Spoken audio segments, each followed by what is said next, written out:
Hari ni kau belajar pasal apa? Pasal malaikat. Bagus. Pasal malaikat. Malaikat apa kau belajar hari ni? Malaikat Jibril. Bagus. Malaikat Jibril buat apa? Menurunkan wahyu. Betul tak? Betul lah tu. Bagus, bagus, bagus. Tapi bahkan, dah mula dia nak tanya. Kenapa?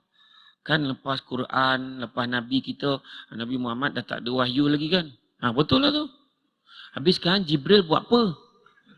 Wah, parah tu. Monong bapak tu. Macam mana nak jawab tu? Macam ni lah kopi tanya mak kau tu. Dia tanya Jibril buat apa tu?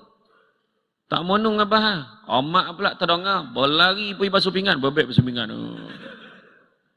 Mak. Kau diam lah. Tak nampak kesibuk. Pergi tanya abah kau. Abah pun berbek macam suara abah. Kedek. Menggigil. Abah cakap lah abah. Jibril buat apa? Budak-budak tak pek jawapan. Sudah ya abah lipek suara abah. Dia dah geram. Tak apa. Tak ada jawapan lain ni dah.